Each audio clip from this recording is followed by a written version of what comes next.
And what's going on, everyone? Thanks for tuning back in. I'm Zach Davis. Appreciate you joining me. Mike Sullivan's with me today. Mike, what's up, man? Not much, man. Glad to be with you.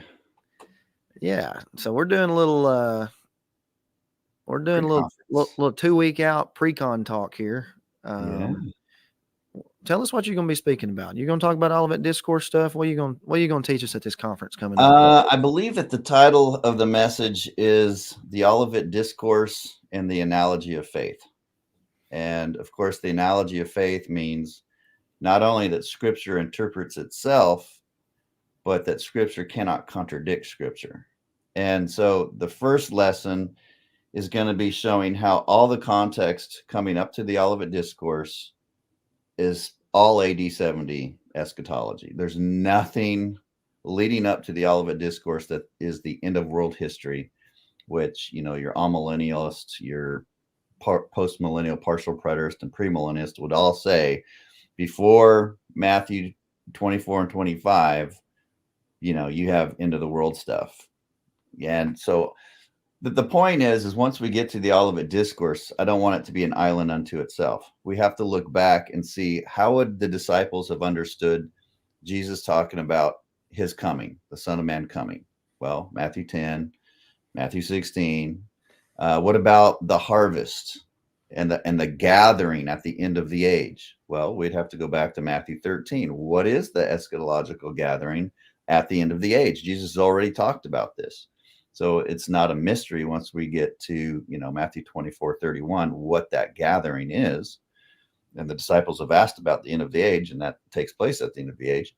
I think Gary, what's that? Give us a spoiler. Is it episynagoge there or no? The Greek word in gathering. I believe so. Yeah, absolutely. And it's the same there. And I think Matthew 23 as well. But, yeah, so you have the gathering, which is not the rapture. It's not flying off the planet. And y'all also will be looking at, a topic you're familiar with, and that's John the Baptist eschatology and the way he came to prepare, which was Isaiah 40, which is when the Messiah Christ would come and reward and bring recompense. Well, that's Matthew 16, 27, 28. And then Malachi 3 and 4, which is when he comes to either burn the temple or refine the priesthood, however one interprets that. But it's still referring to a judgment in AD 70 when the Messiah would come as the Son of Righteousness with healing in his wings. And I'm going to connect that to Matthew 24, verse 27 and the parousia. And I'm going to use the Aramaic English translation, which is spot on, which talks about when Christ comes, he's going to come as sunshine, shining from the east to the west. And then, of course, that ties in well with Daniel 12, because when you're gathered into the kingdom, you shine like the stars of the heaven. That's good. So, that's good. Well, don't give it all away. Yeah, that's true. That's true. But that's part one. And then part two will be, okay, now that we've looked at the analogy of faith within the Gospel of Matthew itself and seen how all these things build the Olivet Discourse, everything that's in the Olivet Discourse has already been addressed everywhere else. Matthew 5, heaven and earth passing away, all Old Testament, the law and the prophets being fulfilled. Well, that's what Jesus says in Luke 21, 22. So all of these things. So I just want people to see that picture.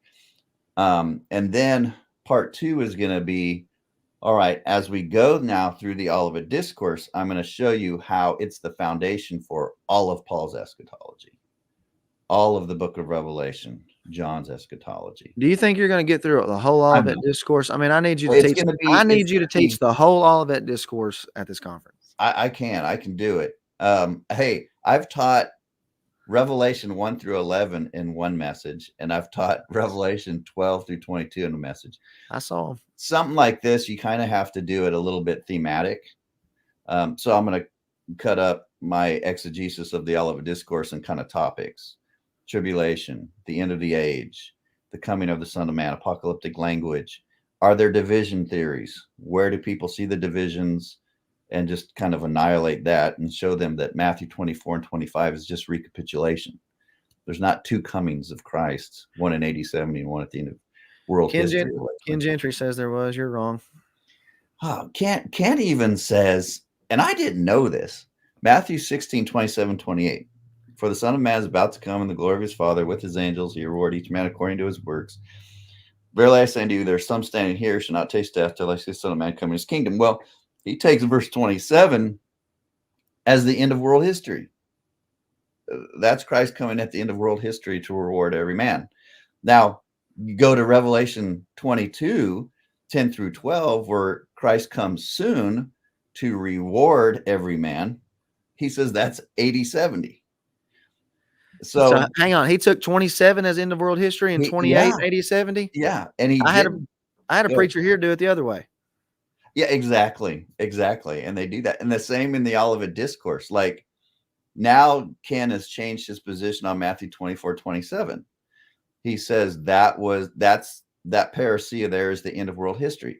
So his division theory used to be all of Matthew 24, 1 through 34 is AD 70. So you have erchomai and parousia, Christ coming in verse 27 and 30 as AD 70, and then Christ coming in as in the parousia and erchomai in the second section is allegedly the end of world history. Well, now he's really changed that once he's surrendered Matthew 24, 27 to the end of world history. So I think he's just seen a lot of the consequences of what he has written in the past. For example, on Mello, right? Yeah, he had a big thing. Here, I've got his old one right here. Before Jerusalem fell, a long time ago. Copy. He was dealing with all the time text, all the Greek words for the time text. He got to Mello and he says, look, Young's literal translation is great. He says, most of your literal translations translate Mello as about to be. And, Revelation 1:19 gives the outline for Revelation. John is writing about things in the past, the present, and things that are about to be fulfilled. Well, Gentry's going to concede that John was already living in the time of the millennium. So if John is standing in the millennium and the things that are in the future are about to be fulfilled, well, the end of the millennium is about to be fulfilled. And not only that, but once he started singing all this praise about Mello and Young's literal, as you know, Romans 8:18 says that, Christ's glory was about to be revealed in the church. And that is when the creation of men would be liberated, when the redemption of the body would take place. So he knew, oh no, if I take Mello consistently in Acts 24:15, there is about to be a resurrection of the just and the unjust, which is Daniel 12. And, 2 Timothy 4:1, the kingdom was about to be revealed at his appearing, and on it goes. So Ken knew this because we were asking him questions for years about this, about Mello and his inconsistency. He just doesn't correspond anymore? Huh? He doesn't talk to you anymore? No, he doesn't. I don't know if you saw the interview with Darren and Gary. Yeah, Darren hammered him. Darren was spot on. He was spot on. He's like, yeah, Gentry hides up in some ivory tower somewhere, acting like he doesn't have to be challenged, acting like he doesn't have to answer any questions. And here you are, Gary, just trying to answer these guys' questions and saying some of them are good and I don't have answers. And I'm asking you guys and you won't answer them either. So why are you calling these guys damnable heretics when you can't answer any of their questions or be consistent with your hermeneutic? And on top of that, Gentry, you're recanting of all these preterist passages and Greek words that you were using for imminence. Didn't Gary say that he just did that with Revelation 1:7? Don't quote me on that. I have to go back and look, but I know there was some. No, Revelation 1:7, he takes his 80-70. Maybe he said he wrote 20 pages on it. I don't know. It's Revelation 1:19 that he has backtracked on as far as Mello. And, Gentry's just the recent thing. I don't know. Well, let's get back to Darren's interview real quick. The only thing I didn't like about that interview is that Gentry's not the only one. Darren's pastor, Doug Wilson, is no less of a guy who thinks he's in some kind of ivory tower and doesn't have to answer any questions. He co-authored that book with Gentry and Matheson and some all millennialists trying to refute full preterism. And all it did was create more questions. We responded. And these guys act like our book, House Divided, Bridging the Gap in Reformed Eschatology, has never been written. They won't footnote it anywhere. In any critical article they write anywhere about preterism, they won't cite the book. I mean, and it's doing really well. And even Gary DeMar at one of the conferences says, this book is really good, and he even quoted Gary North, who I've quoted before. Gary North said, if you're in a written debate and the other side never responds, you won the debate. The side that stops responding lost the debate. And that's kind of how I look at it as well. So, Doug has backed out of, I wanted to have a debate with him on the second coming issue on preterism and one on baptism. He tentatively agreed to that. But he was taking care of his dad or his mom, his wife's dad. And then he said, well, I just don't have the time. But of course, Doug had all kinds of time to do podcasts attacking full preterism, and a lot of time to do everything else that he does. But it's taken, 15 years for him to respond to us. And he hasn't in any kind of debate. And then we were going to have a documentary.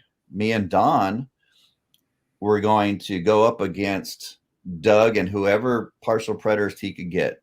Ken Gentry, Keith Matheson, Jeff Durbin. And the way it was going to be set up is we would all be interviewed. We would answer questions that they would give us, and then they would answer questions that we would give them. It wasn't like a formal debate, but it was just kind of this documentary thing where we're dealing with certain texts that are really key texts, like Daniel 12, Revelation 11, all this stuff. And Doug he backed out of that at the last minute. And I don't know. It's I'll just say, Darren, it's not just Gentry. It's Doug, and it's a lot of these guys. Jeff Durbin, James White. They're all, I mean, they claim to be apologists too, which is did you see where I think it's Apologia Durbin stuff is doing maybe a 6-part series with Gentry on his new commentary or something like that? Oh, really? Well, yeah, I would love to see what they say on in Revelation 11 there, because I've read some of Gentry stuff. I actually responded to it in a message that David Curtis let me teach a couple of weeks ago at his church when I taught through Revelation 12 through 22. I backtracked and kind of reviewed Revelation 11 because it is so important. And the way Gentry tries to deal with it is just embarrassing. And I don't know, did you see that all-millennial debate with Doug Wilson? I got it saved, but I hadn't watched it yet. The all-millennialist says, Doug, at the 7th trumpet, the dead are judged. That's what I said in Virginia in April. And Doug said he didn't take the 7th trumpet being blown in AD 70, but yet in his commentary he does. I mean, so I was like stunned. I was like, "Are you serious?" Did the guy say that? Did he say in your commentary you said it here? No, he didn't. He just kept going, and they agreed. Oh yeah, the judgment of the living dead, that's future at the 7th trumpet. I'm like, Doug, you believe that the great city Jerusalem fell at the sounding of the 7th trumpet in AD 70. And yeah, verse 18 says that was the time when the dead were to be judged.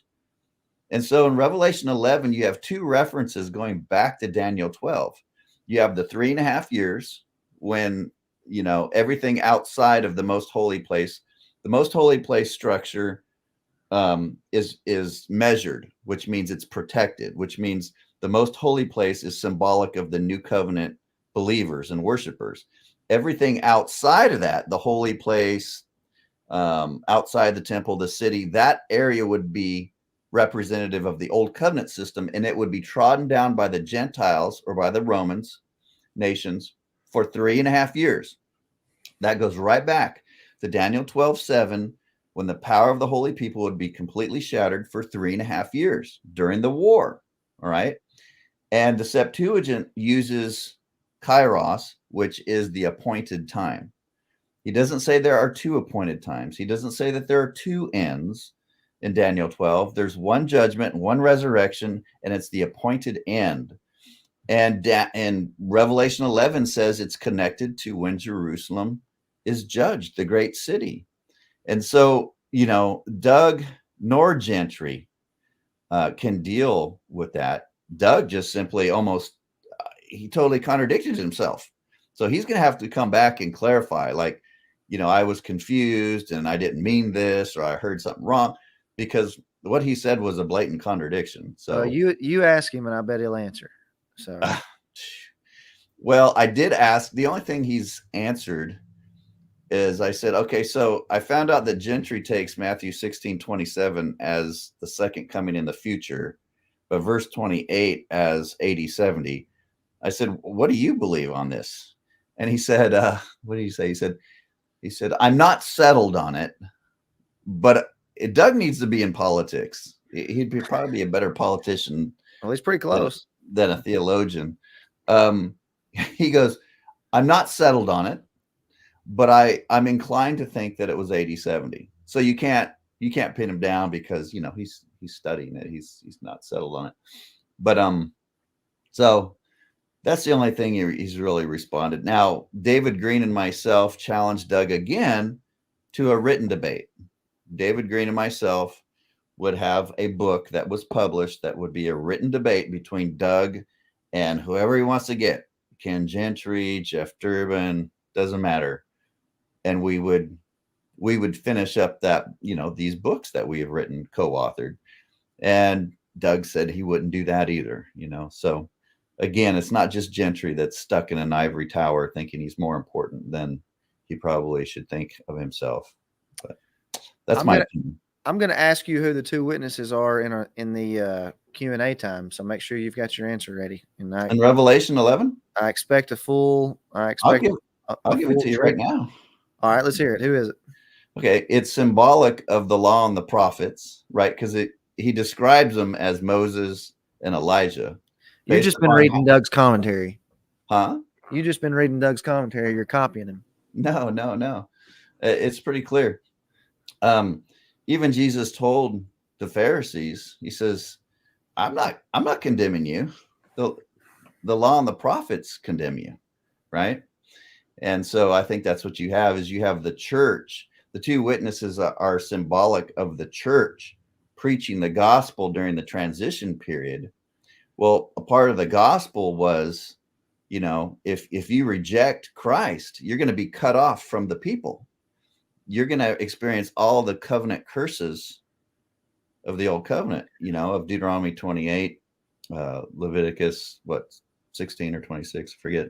I taught the unpardonable sin last week and was talking about how Jesus said when, if you reject the Son, you won't face judgment, but if you reject the Spirit, then you will. And I connected that to a two witness theme.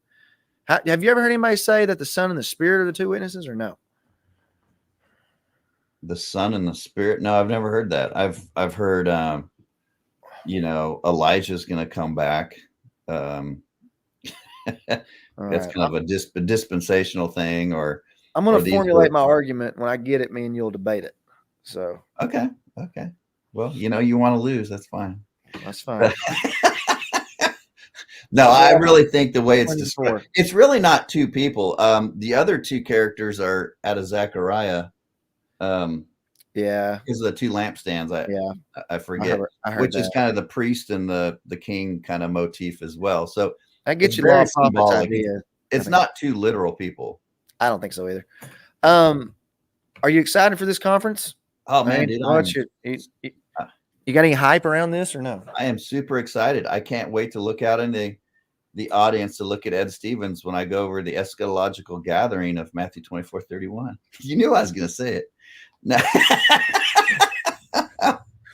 No, no, yeah, I really am excited about it.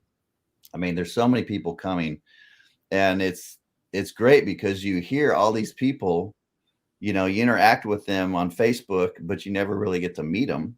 Yeah. And then at the Berean conference, you get to meet them, but not all of them.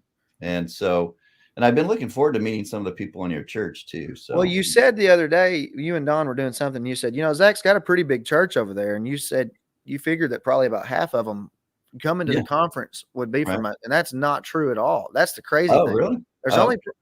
There may be 20 people in my church that are actually even coming to the conference. So like the rest of this is a pretty, now you'll see them on Sunday, but like there's probably normally about 40 people in my Sunday school class. And I only think there's a handful out of there that are coming. I don't know, conflict, interest and other stuff, but they hear me every week too, me and Travis all the time. So that's, you know what I mean? But you're different. Boring. I mean, they could come and listen. I know. I sang a country song this morning in Sunday school, so you just wait till you hear it.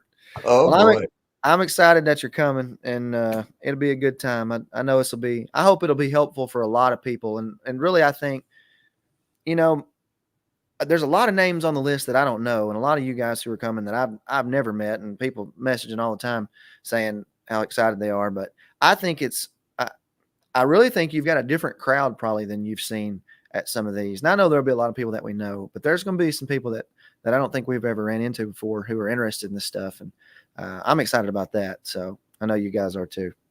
Yeah. And I'm, because it's there in your area and you've had issues with Jeremiah and Sam Frost, I'll probably address the whole ascension theory that the coming of the Son of Man in Matthew 10 and Matthew 16 is the ascension, because that doesn't fly in Daniel 7, where it's quoted from, and it doesn't fly in the context of Matthew 10 or Matthew 16.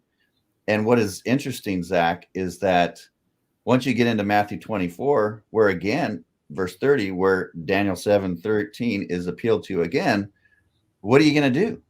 We're going to fulfill Matthew 24 at the ascension. That's what you're going to do. Well, traditionally, that's the second coming, and just about every Reformed confessional statement you'll see, and anyone Reformed that's teaching on that is, and so then you have the coming of the Son of Man in Matthew 25:31, which is the same coming of Matthew 24:30. So how is that the ascension? And if Sam and Don says that he thinks that Sam does take that as the second coming. Okay, so wait a second. Jesus is appealing to Daniel 7:13 in Matthew 10 and in Matthew 16, but that's the ascension coming.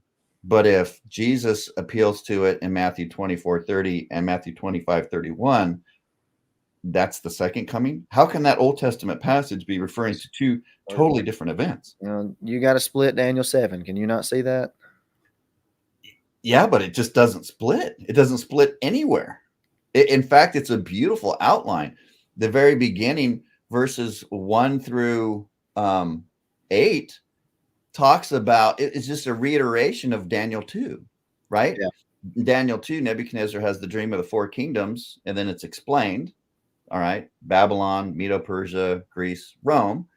And then Daniel has his vision, except it's not of a statue, but it's of these four beasts, which are the same thing. But Daniel's very interested about the fourth beast, right? And that's little horn that pops up and boasts and persecutes. And then you have the judgment of the little horn when the Ancient of Days comes and the books are opened. And then right after that, you get into the Son of Man coming on the clouds as or like the Ancient of Days, and he receives the kingdom. And then right after that, Daniel says, I'm really interested in what's going on here. I need some understanding. I need further clarification upon what I just saw. The Ancient of Days judging. The books are opened at the end of the millennium when the Son of Man comes to judge as the Ancient of Days.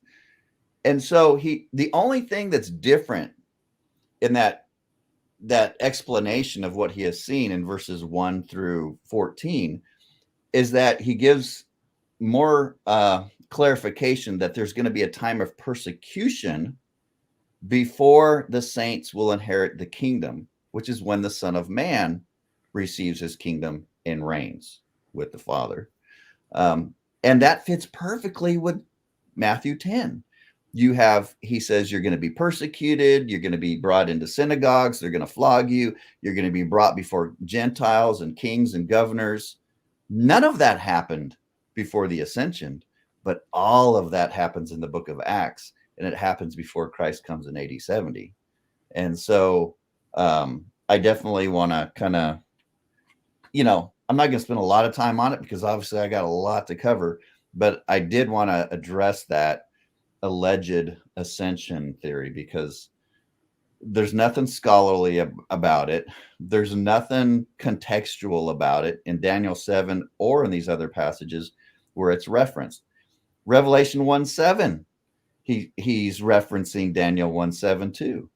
And how can you say that is the ascension? He comes to judge those who had pierced him. His ascension and taking the throne was their judgment. Oh, really? When did he come with angels to judge people at the ascension? Yeah. Were they rewarded then? Yeah. Yeah. And were the books opened? Because I'm pretty sure that the books opened are at the end of the millennium, because in Revelation 20 verses 12 and 13, he's going back to Daniel 7:10, and he's going back to Daniel 12 verses 1 and 2 when the books are opened at the time of the resurrection. And so, yeah, that goes nowhere fast. That dog don't hunt, as they say. How many times are you speaking at this conference? You got like 8 topics lined up here. Huh? How many times are you well, speaking? I told you I got to do the context before Matthew 24 and 25, right? So I get liberty to hit Matthew 10 and Matthew 16. Just on the way up. On the way up, we'll just knock them all out. On the way up. On the way going up, I'm going to hit as many people as I can. I love you, Ed Stevens, but I'm going to knock you around a little bit. I'm going to knock Jeremiah around. I'm going to knock Sam Frostel around a little bit. Doug Wilson, Ken Gentry, anyone else I can think of. All right, well, folks, you heard it here. Mike's going to explain the entire eschaton and every eschatological passage in the Old and New Testament in Arkansas. So hopefully we'll see you then. Mike, thanks for hanging out with me for a little bit today. You betcha, man. Take care. All right, we'll see you soon. All right.